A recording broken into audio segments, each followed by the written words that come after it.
Patrick Tulfo sa Rapido ni Tulfo. Rapido ni Tulfo.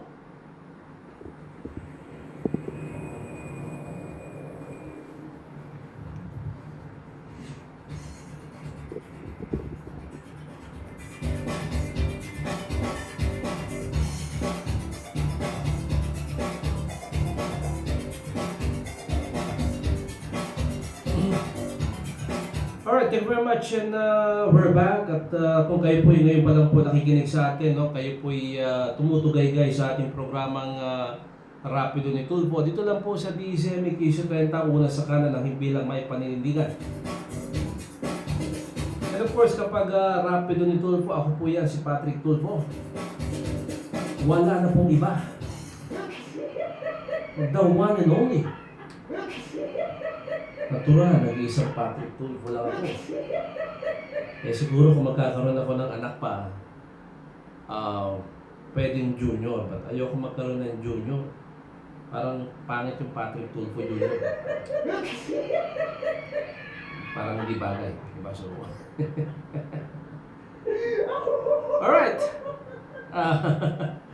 Ito, dumadami yung ating tumatay po yung tumutugay sa atin. Best Chico, good afternoon. Evangeline Mendoza, Alarcon. At Antea Quevedo, thank you very much. Sino pa? Si June Lalat. Si Ma'am Erlinda Morado Serna Bernasebo, good afternoon. Si Ma'am Linda po is tuning in all the way from Lebanon. Okay? Alam mo, Ma'am Erlinda, yung Lebanon is one of the oldest country in the world. Yan pong Lebanon, nabanggit po sa Bible yan. No? Kaunting kaalaman sa inyo, one of the oldest countries in the world na nabanggit po sa Bible, yung yung Lebanon. Nasa yan, nasa Biblia ho yan, Lebanon. Anyway, Angel Servas, good afternoon. Ayan, okay. Oy, Tito Antonio Cosing is also tuning in.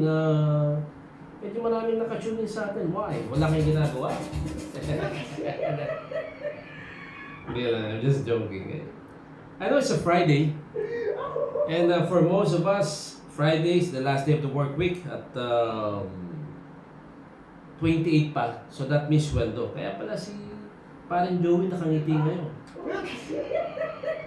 Hindi pa sweldo. Sweldo na partner. Kasi papalo ng, yung 30 papalo ng Sunday. Okay. Yung pala yun. Hindi kasi karamihan partner. Loloko mo ako partner. Karamihan yung mga napasok ng weekend, of course. May sweldo na ngayon. Somebody asked me kung nag-apply sa akin yan. Hindi ho. Kasi hindi naman, hindi po ako, I'm not really a part of DCME, sabihin hindi ako empleyado. Ako po ay parang talent, yan ang tawag sa amin. Talent ako sa DCME. Okay? At iba po yung black timer. Black timer yun yung umuupa ng oras. Ako, talent ako. May production ako, I produce my program at hati kami ng estasyon sa revenue. Yun ho yun. But hindi po ako swelduhan ng DCME. Na. So, if you ask me kung masaya ako, wala akong sweldo. Wala akong sweldo ngayon.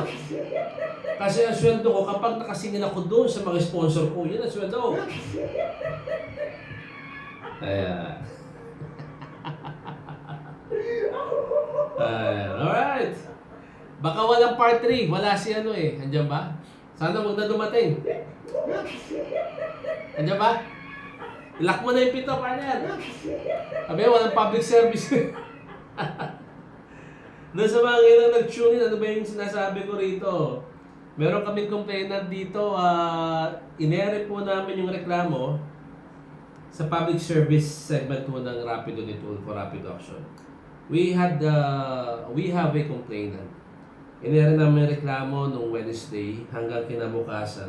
Meron pang part 3 dapat kung darating siya. Pero sana muna siya dumating. Huwag na siyang dumating. Yung pinakamaganda. Oo talaga, parang Joey. Lock nyo na yung pinto dyan, partner. Sabihan yung gwardiya na kapag dumating yung magpapasukin sa building. May nagtanong sa akin, hindi daw pa ako na napipigon doon sa complainant natin. Sabi ko, sa tinagal-tagal ko sa programang ganito ng public service, ako po ay nakadevelop na ho ng patience o pasensya. Medyo marunong na ho kung magpasensya sa mga Ni Tulfo, Rapido, ni doon Tulfo. po sa mga nagrereklamo na medyo may kakulitan. Okay? I know how to deal with them already because I've been in the public service biz. I've been in the public service for more than 10 years. Mahigit 10 taon na po ako nagpa-public service at lahat po ng klaseng complainant nahawakan ko na ho. Okay? Kaya lang, kapag nakaka-meet pa rin ako, nakaka-encounter tayo ng mga katulad nung complainant natin kahapon, si Mr. Romero. Eh, syempre, kahit paano, natatawa ka pa rin. Kasi nga, tinutulungan mo na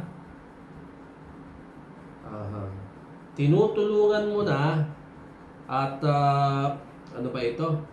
Yung pinapayuhan mo pero ayaw makinig. Yun ho yung complainant natin kahapon, yung si Mr. Alex Romero. For the information of those who just tune in. Okay, yung complainant namin si Alex Romero. Lumapit po siya rito kasi yung daw asawa niya ay pinakulong siya. Natanggalan daw siya ng trabaho dahil daw po dun sa kanyang misis. And actually, hindi po niya misis eh. Hindi po niya legal na asawa because live-in lang po sila. Kapag live-in lang, you call that common law wife. But hindi po hindi po sila legal na mag-asawa. Okay? So, pinagbigyan natin kasi nga, public service. Dapat pakinggan. Diba? Narinig nyo naman. At alam ko, nalilibang kayo doon sa complainant natin. At the same time, naiinis kayo. Di po ba? Naiinis kayo kasi ako nga naiinis kayo pa. Oh. Diba? Ako nga naiinis kayo pa. Diba? So, ayaw makinig sa atin. Itong si kuya na complainant natin, I think he is the best example of the saying na you cannot teach old dogs new tricks, di ba? Hindi mo pwedeng turuan ng panibagong Rapido, ni Tulfo. ng panibagong asal yung isang matandang aso, di ba? Parang ganun ho yun. Anyway, hindi ko nakita yung complainant natin. I don't believe that he's coming because ng nakasunang ulan. Pero dito naman sa programa ko, kapag hinawakan ko po yung reklamo nyo, ano po yan, tawag doon yung talaga pong hindi ko po bibitawan hanggat hindi po tapos. Okay? Good afternoon, Sir Rafael J. Rojas. How are you, sir? Thank you very much for tuning in. Anyway,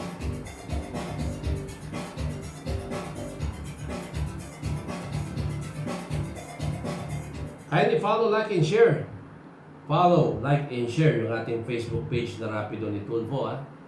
At pakidama na rin po yung aking YouTube channel. I have a YouTube channel.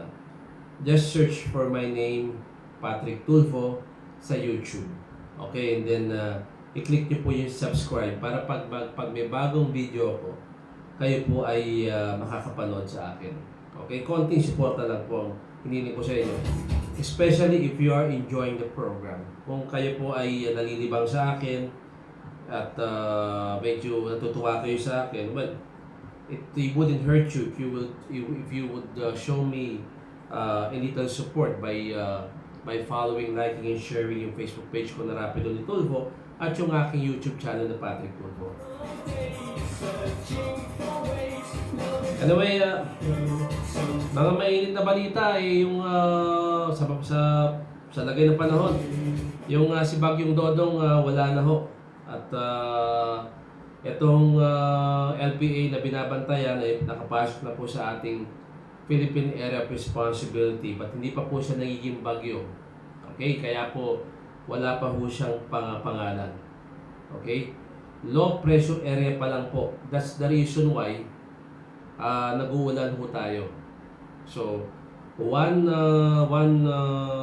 tropical depression after another, that is good for us, especially dyan po sa may angat na po saan kulang po yung ating tubig. Hopefully ito po mga pag-uulan ay bumabaksak po sana ito ng tama. Sana po ito ay bumabaksak dun sa dapat baksakan. I'm referring dyan po sa mga dams natin like Angat at Lamesa Dam. Although, sinabi ho ng Manila Water, good afternoon Sir Jeric Sevilla, medyo tumaas daw ng konti ang level daw ng Lamesa Dam because of the rains. Pero, hindi pa po enough yan. That's not yet enough. In fact, sinabi ho ng National Water Resources Board, since bumaba na raw yung level ng Angat Dam sa below critical level, sila po ay nag-i-institute na ng mga measures, okay, upang masiguro na merong sapat na supply ho ng tubig hanggang dumating ho yung malalakas na bagyo, siguro by April. So kahit po nag-uulan, baka naman kayo mga bulagsa, sabihin, bulagsa kayo sa tubig. Akala nyo porque may pagbayad kayo grabe kayo gumamit ng tubig. Meron pa rin tayong water crisis. We still have the so-called water crisis. We still have that water crisis because the Angat Dam, the waters of the Angat Dam has not yet risen to its normal level. So, tipid-tipid. Gayahin niyo ho ako. Ako ho ay ako po ngayon ay nagti-TNT. What is TNT? Tabo and timba. Yan. Yan ang ginagamit namin sa bahay ngayon. Okay? That is what we are doing right now sa household namin. May mga timbaho sa bahay.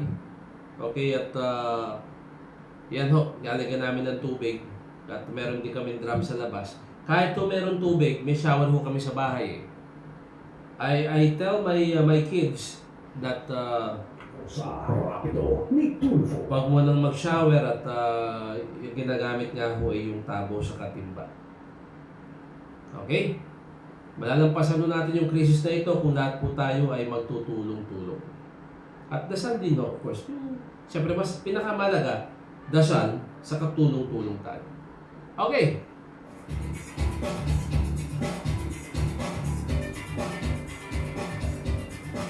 Pwede rin tipid na tipid. Paul dyan na diba? Anyway, we have to pause into a short break. It's already 3 o'clock in the afternoon and this is being brought to us by San Miguel Pelpilsen, ang una mong binuksan, ang una mong minahal yung responsibly at ng Coco Life, believing in the Filipino. Sa tagal na natin pinagsamahan, ang dami na natin natutunan. Nalaman ko na pag hindi nakaintindihan. Pero hindi, maayos nila. Na magbago mo ang bawat isa, dapat bukas tayo sa labi ng pagkakaiba. Nasa kapituan, ang kaibigan ng mga tutulos na sa po. Dahil tunay na sa mahal. Kahit kailan, walang iwala. San Miguel Pelpilsen. Make responsibly. When it comes to healthcare, choose the one that is big on health. Coco Life Healthcare has a big number of accredited world-class hospitals, equipped with the latest medical facilities, big number of clinic partners, and top caliber physicians, trained to provide the best medical care. Coco Life Healthcare, we're big on health. Coco Life, we're big on life. Narito ang BCME News Plus, ang pamunay balita balita na oras-oras inihatid Sir ng Joey, DCME News. extra. DCME News Plus. At ngayon, sa detalye ng mga balita. Posibleng lumakas sa maging 1 gram na bagyo sa susunod na 2 araw ang low pressure area na kasalukuyang nasa loob ng Philippine Area of Responsibility. Sa update ng Pag-asa, huling namataan ng LPA sa layong 890 kilometers silangan ng Giguan, Eastern Samar. Patuloy nitong pinapalakas ang hanging habagat na nagdadala ng pag-uulan sa Metro Manila, Zambales, Bataan, Cavite, Batangas, Mimaropa at Western Visayas. Pinag-iingat ang mga apektadong residente sa banta ng mga baha at landslides. Para sa iba pang balita at impormasyon, sundan ang aming Facebook page DZME 1530 kHz mula sa inyong center ng DZME 1530. Una sa kala ng himpilang may paninindigan, ako po si Bea Sanchez. Sumayin niyo ang DCME News Plus. Mga pangunahing balita na oras-oras inihatid ng DCME News and Current Affairs. Abangan ang susunod pang may inis na balita dito lamang sa DCME News Plus. DCME 1530. Ito nagpapahuli sa mga pinakasariwang balita, informasyon, komentaryo, balitang showbiz, musika, public service. Dito lamang sa DCME 1530. Nasa kanan, pag-ibilang ay panindigan. Oras sa Pilipinas, 3 minuto makalipas ang alas 3 ng hapon. Sa tagal na natin pinagsamahan, ang dami na natin natutunan.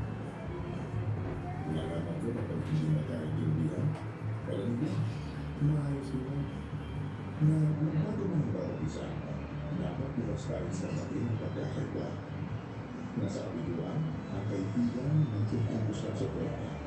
Dahil tunay sa lahat, kahit kailan, kahit di ba na, sa mga purpose, make responsibly.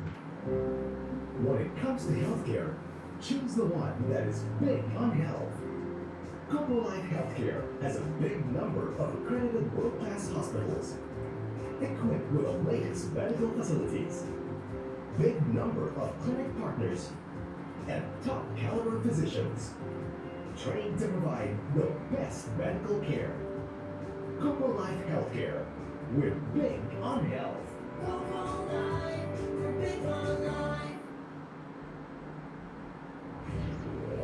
Broadcasting live sa pamamagitan ng state-of-the-art 25,000 watts fully digital AM powered stereo transmitter.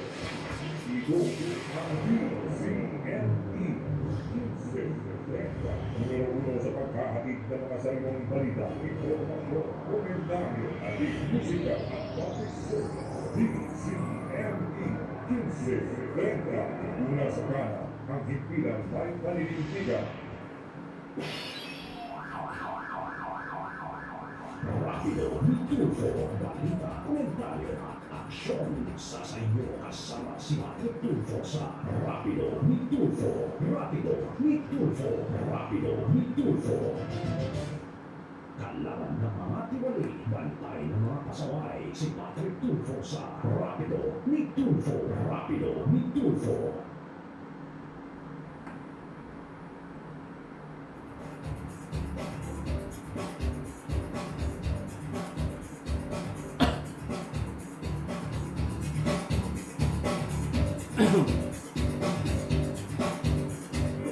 Alright, thank you very much and welcome to the second half of the program. Kayo po'y nanonood at nakikinig pa rin sa Rapido ni Tulfo. Dito lang po sa DZME 1530, una sa kanang himpilang may paninindigan. Okay?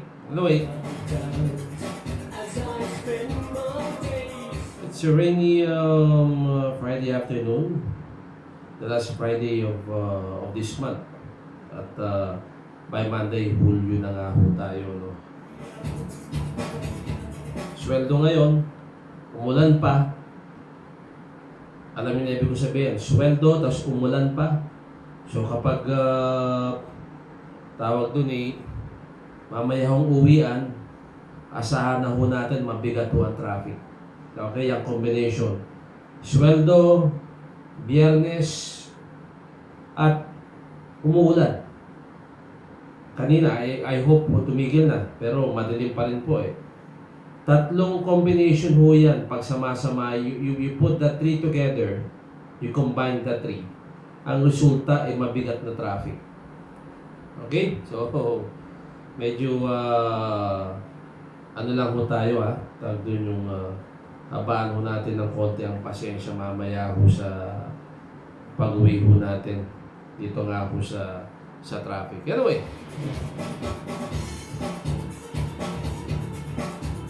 let us continue ating programa. Bago tayo magsimula sa ating mga talakayin na mainit ngayong araw na ito, reminder, second half of the program, kindly follow, like, and share yung Facebook page natin. Follow, like, and share. At pakidamay na rin yung Rapido ni Tulfo. Pakidamay na rin po yung aking YouTube channel. Yes, I have a YouTube channel, YouTube. Just search for my name, Patrick Tulfo, and then subscribe. Sabi ni Paula na Deva, buti pa dyan umuulan. Nag-uumpisa na namin ng heat wave. Sa South Korea daw ngayon ay merong heat wave. Wow. Grabe. Alright, good afternoon, Jeffrey Medina. Ano magsimula na tayo.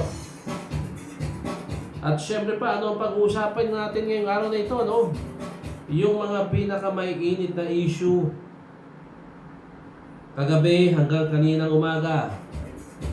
Sino ba yung controversial ngayon? Wala namang iba kundi itong mga kritiko ng Pangulo. But I would like to take an exception dito po kay dating Department of Foreign Affairs Secretary Albert Del Rosario. Okay? Yan nung si Del Rosario baka tuwan-tuwa siya ilang araw na ho siyang pinag-uusapan. I believe former DFA Secretary Del Rosario, he may be enjoying yung pong attention mo na binibigay ho sa kanya ng media. Kasi nga nagsimula ho ito syempre yung di po ba yung nangyaring insidente po dyan sa Recto Bank kung saan nabangga ho ng isang Sa Rapido ni Tulfo. ng isang Chinese fishing vessel yung mga bangka naman ng ating mga mangingisda. Okay? Alam nyo, yung may kaibigan ako, nag-uusap kami tungkol dyan. Sabi sa akin ng kaibigan ko, opinion niya, para daw hindi sinasadya. Alright. Sinishare ko lang sa inyo yung opinion ng kaibigan ko kung sa nangyaring aksidente dyan sa Recto Bank involving our fishermen saka yung mga mangingisdang Chino. Sabi ng barkada ko, nakita daw niya yung damage daw nung fishing vessel daw ng ating kababayan. Sabi niya sa may bandang likod, pare. Kasi kung gustuhin naman na banggain ng, sabi niya sa kanyang opinion, kung gustong banggain ng nung naturang Chinese fishing vessel talaga yung mga barkong pangisda doon ng ating mga kababayan, hindi raw sa likod ang tama noon. Ang paliwanag ko naman, ang sabi kasi nung mga kababayan nating mangingisda, parang na-start pa raw ng kapitan yung makina at kumbaga parang naurong pa. Yun ang sabi ko. Kasi nagkwentuhan kami, nagpapalitan kami ng kuro-kuro. Pero sabi rin ng kaibigan ko, pare, sabi niya, ikaw nangingisda ka at sumasakay ka ng bangka. Sumasakay, sabi niya, although hindi ka pa nakakasakay ng lancha. Alam mo naman, kapag hihinto, yung isang barko, bangka sa karagatan, kinakailangan aangkla muna siya. Angkla. Angkor. I agree. Hihinto. Kasi kapag hindi mo inangkla yung iyong barko, bangka, sabi niya, tatangayin ng tatangayin ng alon yan. So for the vessel to be steady, just to be in one place, aangkla yan. Sabi ng kaibigan ko, ang sabi mo sa akin, sabi ng mga mangingisda natin, nagising sila at yung kapitan na-start yung kanyang bangka at kaya siguro na naiurong at tinamaan yung likod. Sabi ng kaibigan ko, pare, kinakailangan itaas mo muna yung angkla mo bago aandar yung bangka. Siyempre, nasa palpal ako. He has a point. Sabi niya, naka-angkla yan. Angkor. Sabi niya. So, kahit na nakita nila na ang testimonya ganito, nabasa din daw niya sa pahayagan. Nakita paparating na yung barko ng mga Chino, yung Chinese fishing vessel. Babanggain. Kahit na i-start mo yung makina, you still have the time to start your engine. Well, you have to raise the anchor, yung angkla itataas mo. Sabi sa akin. Kasi kahit na i-start mo yung makina at naka-angkla, hindi aandar yung bangka. So, ang pinupuntos niya, ganito.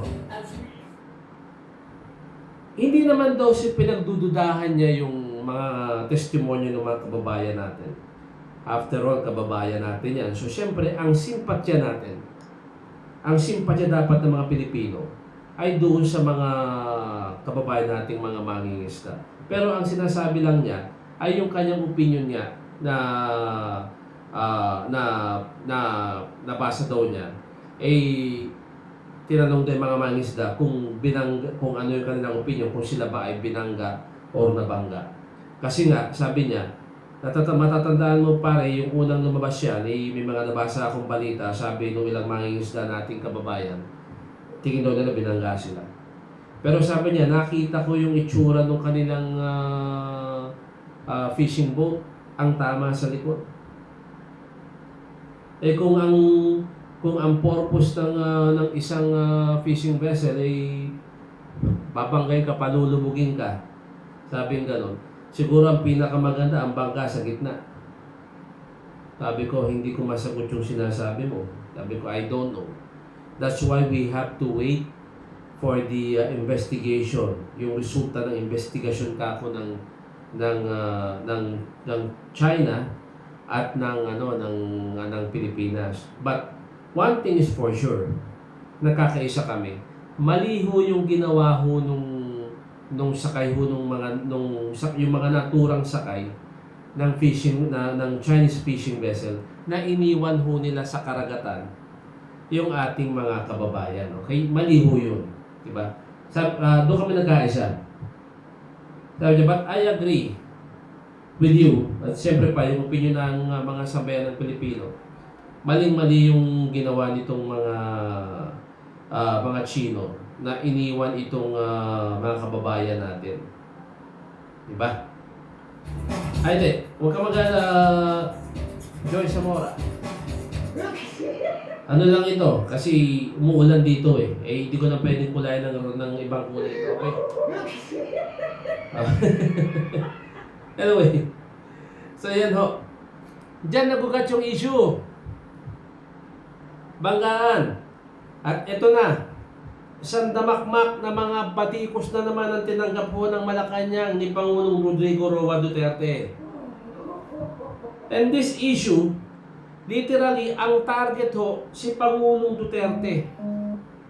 Rapido, ni Tulfo, Rapido. If you have been monitoring the whole issue, after the incident, ang binabanatan na ng media ay si Pangulo. Bakit daw hindi nagsasalita ang Pangulo?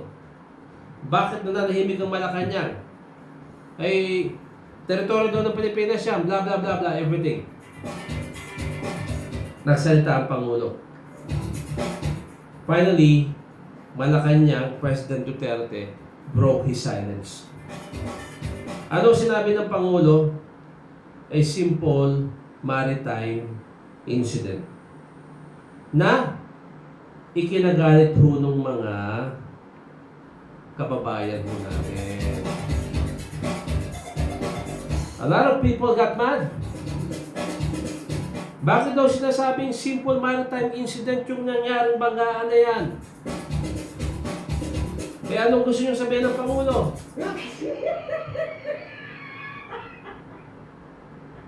Hindi mo maintindihan eh. Wala pang investigasyon na nagaganap. Yung po nagsimula yung issue, wala pang investigasyon. There was no investigation yet. But, yung mga several days ago. Pero ang banat ho ng mga kritiko ng Pangulong Duterte sa kanya, bakit daw sinasabing simple maritime incident? Kung kayo ang Pangulo, hindi nyo pa nakukuha yung detalye nung naturang insidente. Wala pa. It is still under investigation. Iniimbestigahan pa. Would you say na ito ay sinadya? Would you tell the media, would you tell the country that this may be an incident of, this may not be an accident, this may not be a simple maritime incident, but rather sinadya ng China, ng China. Sasabihin nyo ba yan? Samantalang wala pa ngang resulta yung investigasyon. Bilang Pangulo, of course, you have to be very careful of what you will say. At Pangulo ka eh. And a president cannot afford to make a mistake. Katulad nung ginawa ni Pangulong Aquino. Mamaya pag-usapan natin yan, ha? Katulad nung ginawa yung pagkakamali ni Pangulong Noy Aquino diyan po sa may Scarborough Shoal. Itong si dating DFA Secretary Albert de Rosario is now basking in the limelight. Kumbaga sikat siya ngayon, paring Joe. Ang hindi ko maintindihan doon sa mga kasama natin sa media partner, yang si de Rosario ini-interview nyo. Lahat ng kasama ko sa media, I just wanna ask you, wala kasi kaming reporter eh. Yung, ewan ko, yung nagpapa-interview si de Rosario. Nobody is asking de Rosario this question. Sir, ano po ba nangyari dun sa Scarborough? Diba? You're just focusing on this Reed Bank incident wherein itong si de Rosario ay sinasakyan. Okay? Pinaka-latest, bakit ba dinidikit ko yung recto incident, recto bank incident doon sa Scarborough incident? Konektado ho yan, ha? Papakita ko sa inyo kung bakit. Ano nangyari? Recent na pahayag ng Pangulo, pinapayagan na niyang mangisda yung mga Chinese vessel doon sa ating teritoryo. 'Di ba? Pinapayagan niya. Nagwala ang mga kritiko ng Pangulo. Again, they found another issue that they can use against President Duterte. Bala. Okay? So yan. Impeachable offense. Sabi ni de Rosario, what the President had said is an impeachable offense. Pwede raw matanggal ang Pangulo sa pwesto. Nagalit ang Pangulo, di po ba? And the President, kahit ako, even if I'm the President, paring Joey, babanatan mo ako. Diba? Eh, hindi kita patatakasin. Sisiraan mo ko, you'll be giving the wrong information doon sa mga reporter na ikakalat naman sa tao. Natural, sasagot ako. Diba? Iyan. Pero teka muna, before I continue my discussion, we have a report standing by. Sabi ni paring Romy Barredo, mass project system isinusulong sa Pampanga. Papasukin natin si Romy Barredo para po sa kanyang report. Romy. Yes, Sir Patrick. Itong tinutulungan sa Lula Pampanga, itong mga traffic system para po na ito sa National Economic and Development Authority, bigay lang ito yung integrated road network na bukit sa urban center at industrial area system ng Lula Pampanga. Sa pag-aaral nga itong si Dr. Lucen Vilatan na muna sa presentation ng ating bagong proyekto sa MEDA. Sinasabi nito ng project na hindi magbibigay ng viable, environment-friendly transportation mo para sa Norwegian. Ang road system proposal na Sir Patrick ay ito'y sinutulong ni outgoing House Speaker and Representative ROSARIO na siyang ito na ipapapatulong niya para tutulong ng Pampanga, may law police plan na cover ang mga bagong road project. Kanyang ilisay mga megalopolis plan na bilang vision ng Pampanga dahil para mga attract na kargaan ng establishment, investment at mga tourist para pag-umunan ng infrastructure project katulad ng mga road and train system. Mabibigyan niya sa mga mamayan na direct spot after sa airport. Ang mga granted proposal, ang proyekto nito ay ang pagtatayo ng mga transit system na magkakaroon sa inclusive mobility at accessibility sa lamanikan, mabibigay ng connectivity ito sa public urban center, production areas, residential areas, commercial industrial centers, at institutional service area. Ibig sabihin, magkaroon na meron parang traffic or mga train sa mismong mga major road network sa Luzon, Pampanga. Ang alaga ng proyekto ay hindi pa pinayat at ang proposal nito na naturang proyekto naman ay nakaklag sa clean technology for environmentally sustainable travel at ito supportado ng smart technology system para sa efficient and reliable operation and efficient care collection system. Samantang igilig ni Rizal Arroyo na may magpipit na politika at ang kanyang third muli sa siya magpapatuloy nito bilang konsultant naman din sa kanila ng Pampanga o Pampanga Regional Government at magpupukot ito. Magpupukot ito sa Pampanga Megalopolis Police Plan. At yung natulog niya para kahit tayo may maging konsultant. Kasi naman sa sinasabi niya na iniisip niya wala siya makakatulong na sa pamagitan ng pagpapatupad ng Pampanga may Police Plan. Ito yung makikita mo ala sa Francisco style na may mga trangya or mga mass transit system katulad lang ng ito sa Metro Manila mayroong MRT o LRT dito sa Luzon ng Pampanga yung kanina tinutulog sa mga ibang limang bayan ay magkakaroon ng mass transit system para sa mga ordinary citizens sa Luzon ng Pampanga. Ito rin po, nagkaroon na ng Pampanga ako, si Ronnie Barreto ng CDMC Liberta. Mula sa kanan, ang pila may paniniligan.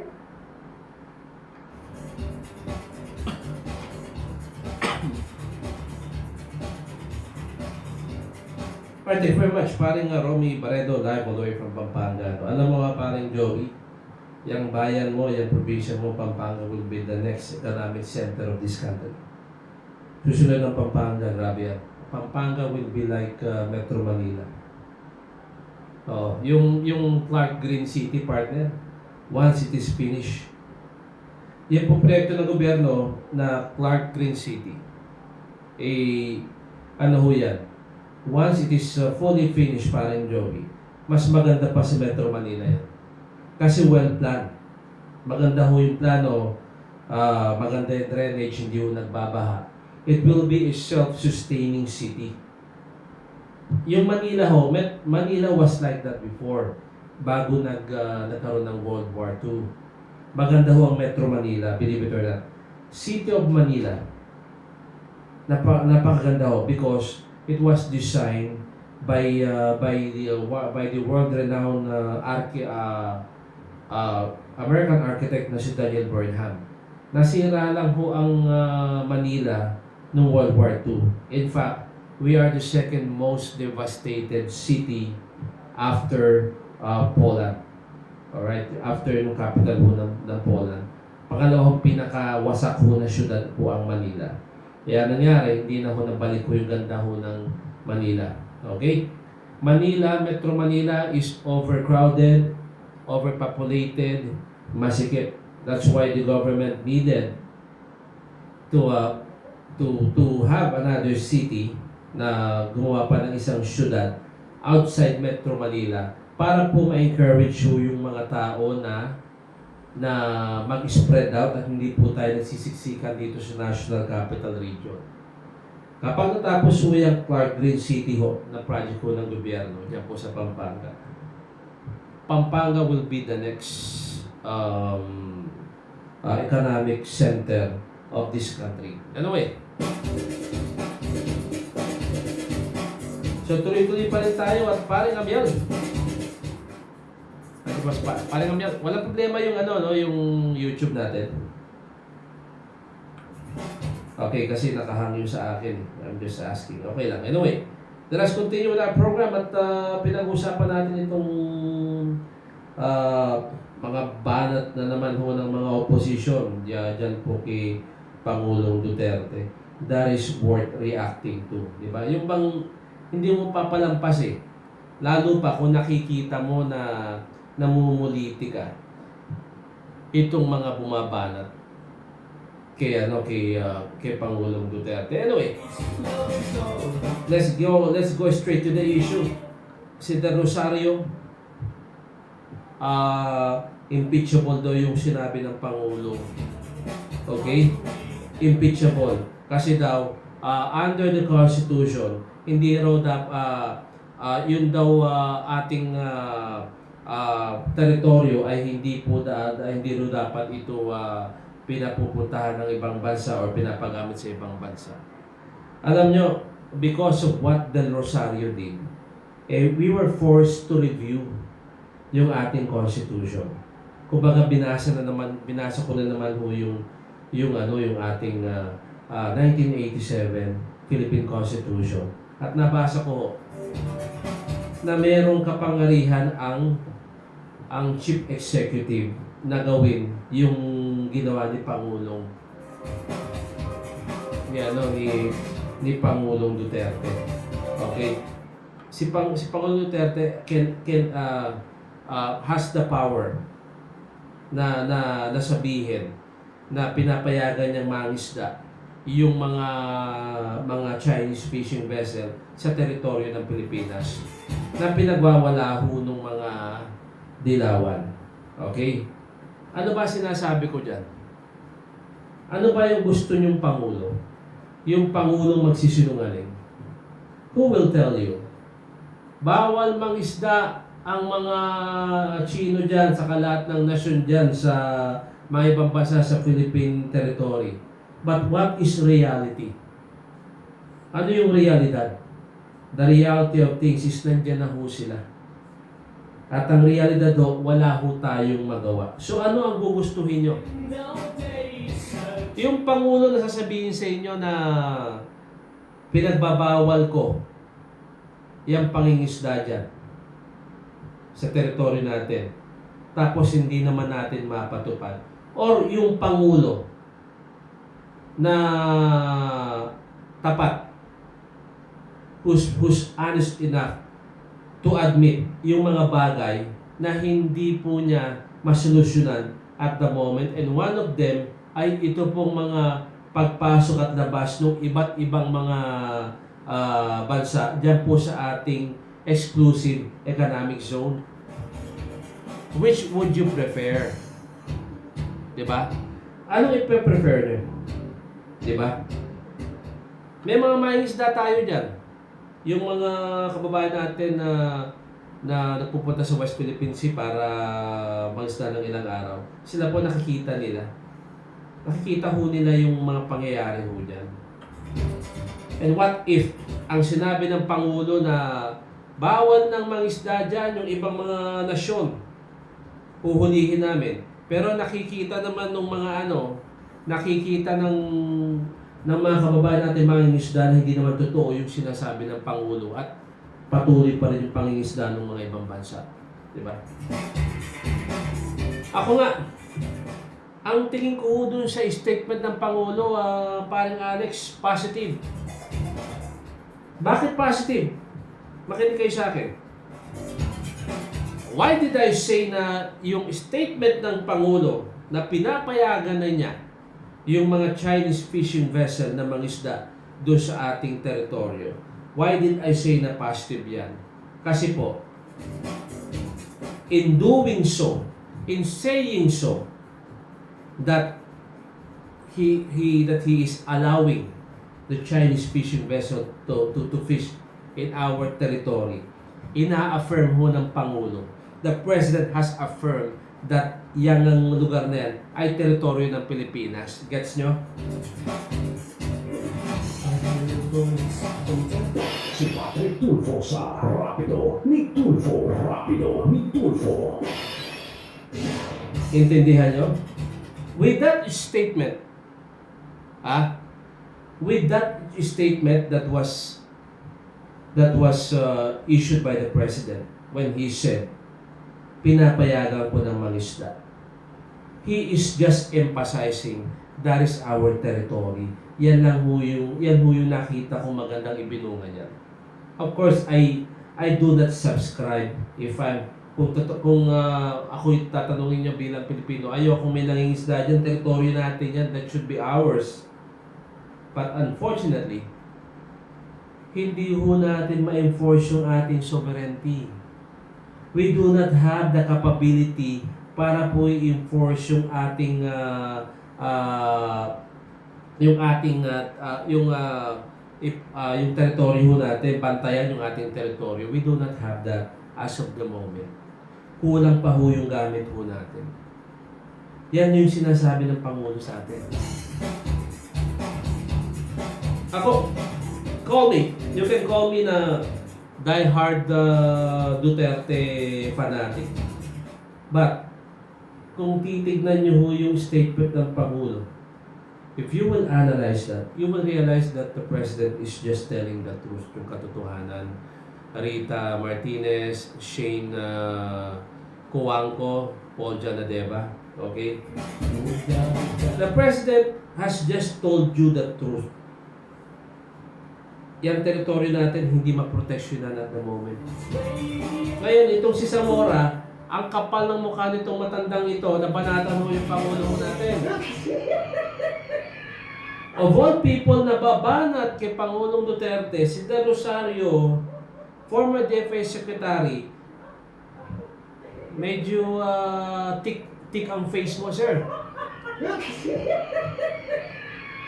How dare you, Secretary De Rosario, former DFA Secretary De Rosario, how dare you criticize the President? Samantalang isa ka sa dahilan kung bakit nawala sa atin yung Scarborough Shoal. Let me remind all of you, yung mga nakikinig sa akin. Makinig kayo, Patrick Tulfo sa Rapido. mga kababayan kong mangingisda, mga minamahal kong kababayan na mangingisda. Listen up, makinig ko kayo, okay? Binabanatan ko si De Rosario. Baka kasi medyo bumibilib na kayo sa matanda na yan, okay? Kasi nga ho, in my opinion, wala ho siyang karapatang banatan ng Pangulong Duterte because siya ho ang dahilan. Isa po siya sa dahilan kung bakit nawala ho yung control natin sa Scarborough Shoal. Yan pong baho de Masinloc na yan. Yan po sa may Sambales. Okay? Yan po si De Rosario ang isa po sa mga mga nagpawala ho sa atin yung Scarborough Shoal. Ito yung sinasabi ko sa mga kasama ko sa media. Bakit hindi nyo tinatanong si De Rosario about that issue? Why is it not even one of my colleague is asking former DFA Secretary De Rosario doon sa nangyari sa Scarborough Shoal? Ilang sinasabi ko. Okay? Alam niyo naman siguro nangyari sa Scarborough Shoal. Let me refresh your memory. Atin yan.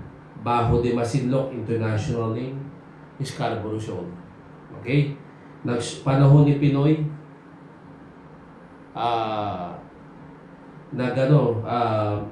yung mga mangisda natin nagsumbong sa ating gobyerno.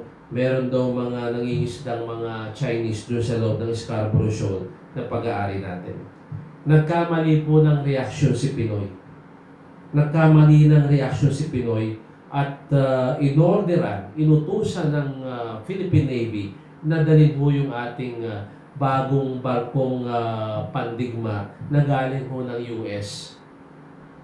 Yan pong BRP Gregorio del Pilar, if I'm not mistaken. Pinadala ho dun yung gray ship. Ang kulay ho ng barko ho, international color of Navy ships ay gray. Lahat ho ng barko hong pandigma ng iba't ibang Navy sa buong mundo, kulay gray ho yan.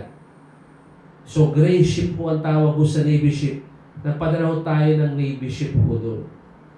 Yung bagong-bagong pandigma. Malaki yun, by the way. With all due respect kay Pinoy. Nag-overreact si Philip, pinadala yun. Hinuli ho yung mga Chinese fishermen na nangingisda ron. Pero nagkamali ho tayo. Nakunan ng picture yung mga Chinese fishermen, Alex, nakaupo dun sa barko, dun sa may flooring ng barko ng Navy, nakaposas, kaya yung merong bantay na may barel. Nag-react ho ang China. Ang ginawa ng China, nagpadala ho ng kanilang mga Navy ships. Hindi lang ho isa, I think 3-4 pa ho yata na di hamak. Mas malalaki ho doon sa ating barkong pandigma. Si Patrick Tulfo sa Rapido, ni Tulfo Rapido. Ito hong sinasabi ko, ayaw itong pinag-uusapan ng oposisyon. Ayaw pinag-uusapan ho ng Liberal Party, ng mga miyembro ng partido ni dating Pangulong Noy Aquino because kasiraan ho nila ito. But this is the truth. Katotohanan ho ito. Nagpadala. Yun yung barko ho natin na pandigma na malaki, nagmukha hong anak ho nung barko ho na pandigma ho ng mga China, of course. Mas malalaki ho di hamak ho ang mga warships ho ng China kaysa ho sa warship ho natin. Nagmukha tayong tanga. There was a standoff. Walang gumagalaw. Sa Rapido, ni Tulfo. Okay? Hindi ho makalabas yung Navy natin kasi hinarangan ho ng mga barkong pandigma ho ng China. Okay, wala tayong magawa. Humingi ho tayo ng tulong sa US Embassy. Ang nabasa ko pong artikulo dyan, sinulat ho ni Manila Times columnist Rigoberto Tiglao. Ang nangyari niyan, Lex, nagpunta sina Secretary del Rosario sa US Embassy sa Manila at nire-request kay Ambassador Harry Thomas, who was the ambassador of the official ambassador of the US to the Philippines that time, na gusto nilang makausap si President Barack Obama tungkol dun sa issue ng standoff between China and the Philippines sa West Philippine Sea. Okay? So, pumili tayo ng tulong sa US, but unfortunately, masakit man sabihin, totoo po ito. Tinanggihan mo tayo ng US. According to that article that I've read, yung article ni Rigoberto Tiglao, sinabi daw ng US authorities kina Del Rosario, kina Pangulong Noy Aquino, hindi sila pwedeng makialam sa territorial dispute ng Pilipinas sa kanang China. And the US, ang ginawa na lang po ng US, they suggested na mag-file na lang ang Pilipinas ng protesta sa United Nations Convention on the Law of the Seas or dito sa may UN Tribunal. Kaya nga po nagdemanda tayo dyan sa UN, sa The Hague, sa Netherlands. Okay? Dinemanda natin yung China about their territorial claim na 9-dash lane. Di ba yung 9-dash line ng China, that is katarataduan na. Kiniklaim ng China yung buong almost the entire West Philippine Sea sa kanilang 9-dash line na yan. But ito po ay hindi po kinatigan ho ng United Nations at sinabi nga na hindi pwede yun at nanalo ho tayo. We won. Okay? But Si Patrick Tulfo sa Rapido. Ni Tulfo. ang nangyari, Ni Tulfo. I got ahead. Medyo naging ahead ako doon sa sinabi ko. This is what happened. Nag-suggest, sabi ni Rigoberto Tiglao ng kolumnista ng Manila Times, nag-suggest daw ang US na mag-pull out ang China at ang Pilipinas ng sabay dyan sa Scarborough Shoal. Okay? Para ma-diffuse yung tension. Suggestion. I am using the term suggestion. Okay? Sinabi ho ng ano yan, pinaalam ho ng DFA sa Chinese ambassador itong suggestion ng US na mag-pull out ang China saka ang Pilipinas dun sa Scarborough Shoal, yung mga barko, para ma-diffuse yung tension. Kaya lang ang sagot ho nung Chinese ambassador that time, yung babae pa eh, ipapaalam daw niya sa gobyerno niya. She will inform her government. Wala hong sinabi yung ambassador na magpupull out sila. Okay? Ito daw ho si De Rosario. Kasi si De Rosario, amboy ho yan eh.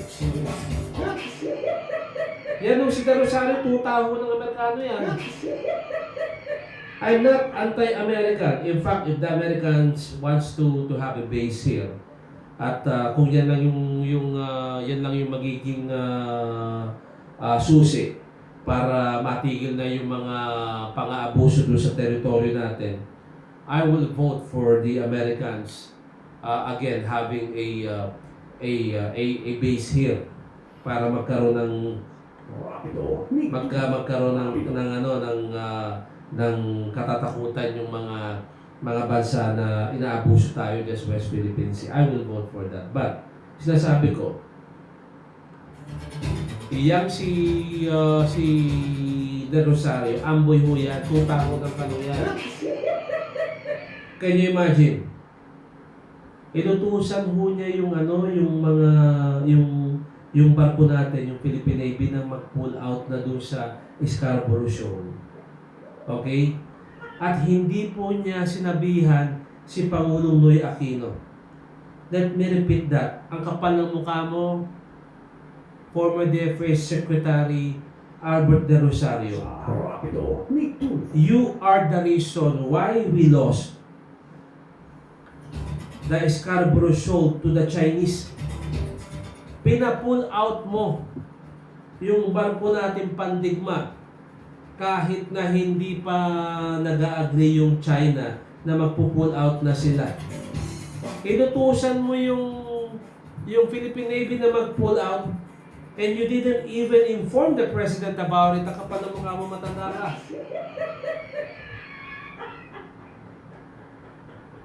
Hindi ako bastos sa matanda. I was raised well by my parents. Kapag matanda, nire-respeto yan.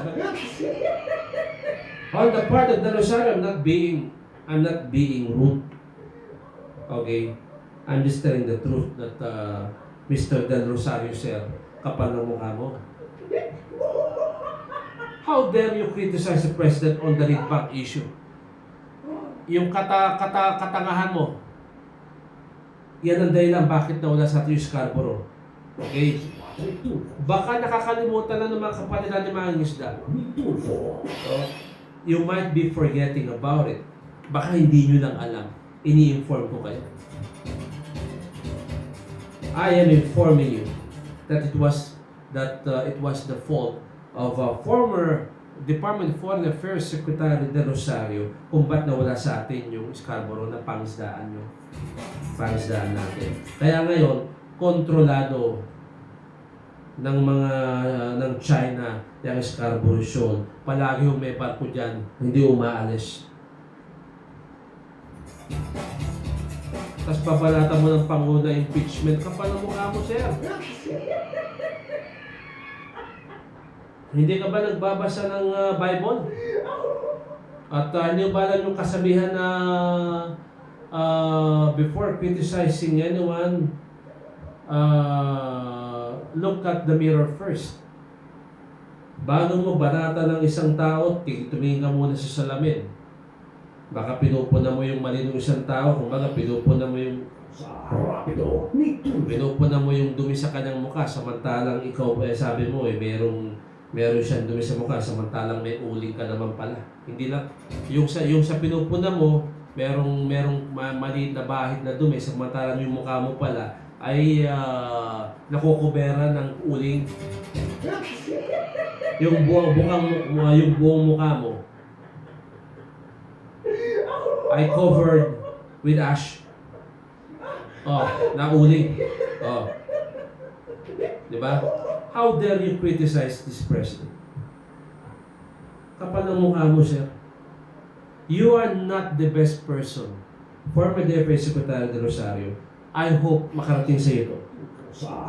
I truly hope, may nakikinig dito, somebody watching me right now, at kilala niyo si DFA Secretary, former DFA Secretary de Rosario, I suggest parating nyo sa kanya to. Gusto ko makarating sa kanya. How dare you? How dare you, former DFA Secretary de Rosario, na sasabihin mo na papayipitch ang Pangulo, samantalang ikaw nga kaya nila Pangulong no yan din lang, ba't nawala sa atin yung Scarborough Shoal? Pinapalaki nyo masyado yung issue ng Reed Bank incident, pati na yung sinabi ng Pangulo na yung pinapayagan niyang mangisda because the Chinese our friend. Narinig niyo ba yung sinabi ng Pangulo? Yesterday, sinabi ng Pangulo, pinagagalit siya. After he assumed the presidency, nag-meeting sila ni Chinese President Xi Jinping. Binanggit daw niya, gusto nating maghukay ng langis malapit dyan sa may Malampaya. Nag-react ho yung si Xi Jinping. Sabi ni Xi Jinping, papalag daw sila. Kasi na, kiniklaim nga nila yung naturang, yung teritoryo natin. Okay? Hindi po nila kinikilala, hindi kinikilala ng China yung decision ho ng United Nations, yung United Nations Convention on the Law of the Seas, yung UNCLOS. Binabaliwala nila yan. Para po sa kanila, yung West Philippine Sea, 9-9 lane, kanila yan, 9-9, pag-ari nila. So binalaan niya si Pangulong Duterte na papalagang China kung ipipilit daw ng Pilipinas na maghukay tayo ng langis doon. Ako masakit sa loob ko yan. I believe kahit si Pangulong Duterte, masakit ang loob niyan na masabihan ng ganyan. Ang tanong natin, kung ipipilit ba natin yung gusto natin, kaya ba nating makipaglaban sa China? I am echoing the sentiment of this president. In the event that we will be enforcing our will, this territory natin, take note, territory natin. Ngayon po, right now, do we have the capability to fight with China? Huwag niyong ibato sa akin yung Mutual Defense Treaty na yan.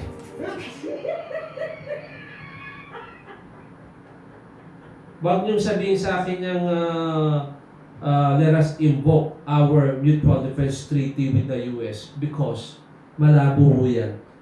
I suggest magbasa ho kayo. Ang problema ho kasi, napapaikot ho kayo ng mga kritiko ng Pangulo. They are citing one issue after another. Kasi po, hindi nyo, sorry po if I have to say this, nadadala kayo because you do not understand the issue. That's the thing. you do not understand the issue. Hindi nyo maintindihan yung issue pinag-uusapan. Okay? Sasabihin, si De Rosario sabi, impeachable. Okay? Then, ang tanong ko naman, why would this president na isa hong abogado, bakit ang Pangulong ito na isa pa man ding abogado, dating fiskal, mayor ho, matagal na naging alkalde ho ng Davao City, why would he say something na alam niya na pwede niyang ikatanggal sa pwesto? Tell me, bakit sasabihin ng Pangulo yung sinabi niya kung alam niya na ito ay pwedeng ikatanggal niya sa pwesto? Natural, ang sagot po niya very obvious. Kasi po, alam ho ng Pangulo yung Constitution. The President knows about the Constitution. That's why he said, alam ng Pangulo that it is within his jurisdiction, within his power, to say those things na sinabi niya na I am allowing the Chinese fishing vessels to fish within our territory. Diba? Alam ng Pangulo na pwede niyang sabihin yun bilang Pangulo. Tapos sasabihin ni De Rosario, impeachable. Kung di ka lang matanda, sir, baka iba mga nasabi ko rito. Salamat ka, sir, matanda ka na. Sagutin, you're already old, sir. And I was taught by my parents to respect the elders. But you, sir, wow. Kapal ng mukha mo, boss. Banata mo ang Pangulo. Tulfo sa harap. Well, it is your... under the Constitution, in a democratic country like the Philippines, pwede namang kasuhan ng Pangulo ng impeachment. Pwede namang impeach ang Pangulo. As long as there is a solid ground, meron nung mabigat na basehan para po tumakbo yung kaso. Ang sinasabi natin dito, don't believe everything na sinasabi niya ni De Rosario. Okay? Yang namumuliti, yung matanda na yung... Seryoso. Tatang Alberto De Rosario, I suggest you just settle down. Nakita ko, sir, inaalalayan ka na eh. Why don't you just enjoy your remaining days? Good afternoon to my lovely editor. Sa Rapido ni Tulfo. Rapido ni Tulfo. Good afternoon to my lovely editor, Miss Tet Andulong. Diba? Question ko kay Tatang Alberto De Rosario, magano ka na, boss? You just retire. Mayaman ka naman yata eh. I believe you are one of the richest member of the cabinet of Noy Aquino. Why don't you just enjoy your money at tigilan mo na yung kakukomento sa mga issue na alam mo na wala kang karapatan na komentuhan. Wala kang karapatan, former Secretary De Rosario of the DFA. You don't have even the slightest, di ba? Kahit na katiting na karapatan upang banatan mo si Pangulong Duterte. Pinabigay mo nga yung dahil pinabigay mo yung Scarborough, tas sukas kamay ka.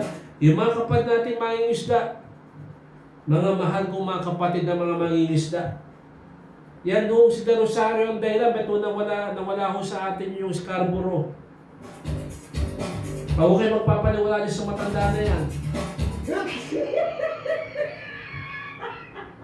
Hindi siya alam mo, mayaman yan na po dyan na Deva. Hindi mo pwedeng ilagay sa home for the aged si De Rosario partner. Yung mga nilalagay for the home for, yung mga nilalagay na matatanda sa home for the aged, yung mga walang perang matanda yan. Sa Pilipinas kasi sa US, yung kanilang mga home for the aged, yung mga ano ba to? Yung ano ba to? Yung ang tawag, home for the aged din yata ang tawag sa kanila, no? Ano ho yan yung mga may pera? Kasi binabayaran ho yung mga nag-aalaga sa kanila. Rapido. Sa Pilipinas, wala tayong home for the aged. Meron tayong home for the aged, pinapatakbo ho ng mga madre yan at ang mga nandun ho, nakakaawa. Mga matatandang inabandon na ho ng kanilang mga pamilya. Okay? Kawawa ho.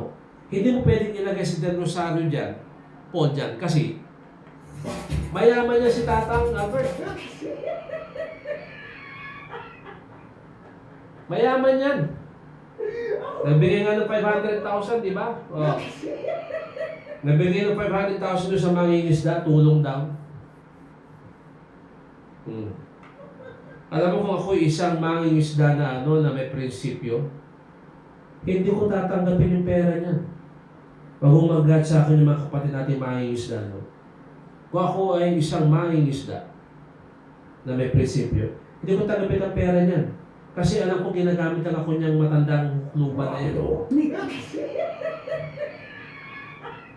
Diba? Sasabi, bibigyan mo ako ng pera.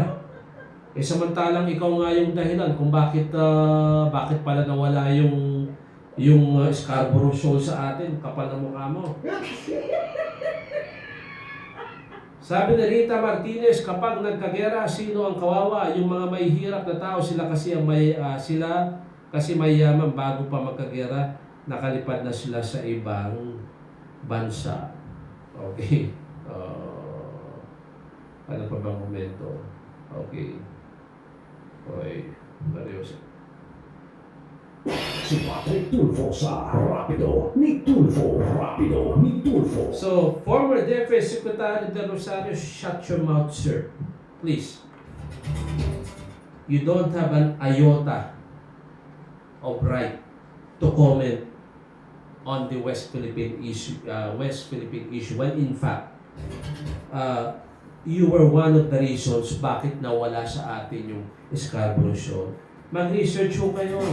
This is what I've been trying to tell you. Yung mga nakikinig sa akin. Do not believe everything that you read. Everything that you read sa internet, sa kasabahayan. You research. Meron ng Google ngayon eh. You want to research about the Philippine Constitution? You don't need to buy a copy of that. I-type nyo sa Google nyo. 1987, Philippine Constitution, kompleto yan. Good afternoon, Rocky Ford Duterte. Saka Rafi Diaz Vencesca, good afternoon, sir. Marisa Castro Pasive. You can research that. Research nyo. Mabasa nyo ngayon yung first part, yung kapangyarihan ng Pangulo, pati yung sovereignty natin, mababasa nyo. I-research nyo. Okay? Why don't you research? Ano yung nangyari dyan sa West Philippine Sea, sa Scarborough Shoal, panahon po ni Pinoy? Bakit nawala sa atin yan? I-research nyo yan, nasa internet ho yan. And you will be surprised doon sa mga makuha nyong mga resulta niyan. It will be an eye-opener for you. Mabubukas ang mata niyo. Diba? Huwag mo kayong papauto doon sa mga politiko na yan. These people are using you. They're playing with you because they know that you do not understand what is happening. I am sorry if I have to use that term. You do not understand. That's why I encourage all of you na mag-research kayo. Read. Para hindi kayo napapaikot ng politiko. Sa Rapido. Ni Tulfo. Rapido. Good afternoon, paring Michael Rivera. Diba? Kawawa naman kayo. Diba? Nagayat ang Pangulo because, tapusin ko lang, I believe the President got mad. Kasi nga, pilit na pinapalaki ho ng oposisyon yung issue dyan sa may recto bank. Pinapalaki. Di ba? Tama ang Pangulo eh. Nagkabarilan ba? Was shots fired? Nagkabarilan ba? Kasi kung nagkabarilan, gera na ho yan. Again, magbasa kayo. Alam nyo ba ang nangyayari sa West Philippine Sea? Ang claimant dyan, Taiwan, China, Malaysia, Brunei, Philippines. Okay? Ulitin ko, ang mga claimants sa West Philippine Sea, Taiwan, China, Vietnam, Malaysia, Brunei, Philippines. Okay? Ang grabe ho ang banggaan ho ng China dyan sa kanang Vietnam dyan. Literally, nagbabanggaan ho sila ng barko. Ang ginagawa ho ng mga Chinese fishing vessel, binabangga ho yung mga bangkang pangisda ho ng mga Vietnamese at pinapalubog ho nila. But, wala hong putok. There was no shots fired. Maingat ho ang China because kapag nagpaputok ang China, once shots are fired, magkakaroon ho ng gera dyan. That would be the catalyst, the reason para ho magsimula yung gera dyan sa West Philippine Sea. Kaya ho nangyari, banggaan na ho ng banggaan ho yan. Diba? Yung sa Scarborough Shoal, yung panahon ni Pinoy, yung sinara ho ng China yung Scarborough Shoal, lalapit na, I think napanood niyo yan, feature ho sa balita yan. Sumama yung ibang report, sumama ho sa mga mangisda yung ilang reporters ho ng malalaking network. Nakita ho nakita natin, nakuha ho nung naturang mga media, yung video. Palapit pa lang yung mga kababayan natin dun sa Scarborough Shoal. Yung mga lansya ng Chinese Coast Guard lumapit na tinataboy yung mga kababayan natin. Wala hong barel, hindi nakatutok yung barel. Ang ginagawa ho nila, tinataboy nila tapos meron silang ginagamit na parang megaphone na masakit daw sa tenga yung tunog. That is how they enforce yung kanilang claim dun sa Scarborough Shoal. Walang shots. Hindi po inuumangan ho ng barel because China is very, very, very careful. Kasi once na nagkaroon ho ng putukan ho dyan, maniwala kayo, natural, magkakagera ho dyan. Ayaw ho, alam mo ang China kahit ganyan yan, kahit na even if China is flexing their muscle nowadays, kumbaga pinapakita ng China na malakas sila, they will be the last country to go that would want to go into a war because of the West Philippine Sea. Ang US, nag-aabang lang ho yan. I believe the US is just waiting for China to make a mistake. If shots are fired, may namatay dyan. Barilan, hindi ho yung banggaan ha. I would like to emphasize yung barilan no. Sabihin bawa binaril ho ng Coast Guard yung isang mangisda natin namatay. Parang act of war na ho yan. Parang declaration of war ho yan. Nag-aantay lang ho ang US. Kapag nangyari, I believe that would be the signal for the US to engage China. Diba? Kaya ho maingat ho ang China. Okay? Maingat ang China. I'm not saying this in a as if parang Chinese Chinese fan ako. I'm a Chinese fanatic. No? Mas gusto ko Japan kaysa China. Because I've been to Japan. And I like Japan. I haven't been to China yet. I've been to Hong Kong. Hong Kong is good. Pero nasabi ko lang siya, baka sabihin nyo itong Patrick Tulfo na ito tuta ng China to. I'm just telling you the truth. Yung mga facts. I'm just telling you the facts about what is happening dyan. Diba? Para malaman nyo. Hindi yung nabubulag kayo nitong mga ibang mga news organization, yung mga makakaliwa, yung mga yung mga dilawan, anti-Duterte, na lahat ho ng issue against President, talaga namang pinapalaki ho nila kasi nga ho, wala ho silang mabuta sa Pangulo. Huwag ho kayo magpagamit. This is a free country, you are free to listen. Diba? That's why my program, itong Rapido ni Tulfo, I give you an alternative on issues. Alternative angle on how to understand the issue. Para maintindihan nyo, hindi lang yung gustong ipaunawa sa inyo nung nagsulat ng balita. Yung pagkakasulat ng balita para lumabas na masama yung Pangulo. I'm giving you an alternative view. My personal view on the issue para maisip nyo na, tama si Mr. Tulfo, etc.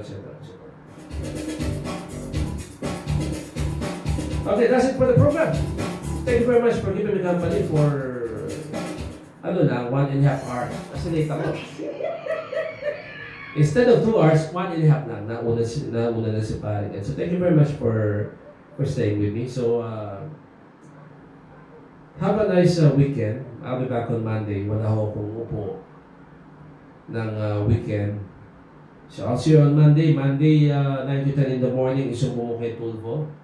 Pasamantala pa rin po akong humahalili kay Kuya Tulfo. Okay?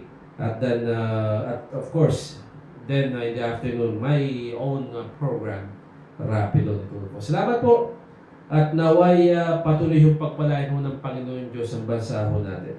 Salamat po. Sa tagal na natin pinagsamahan, ang dami na natin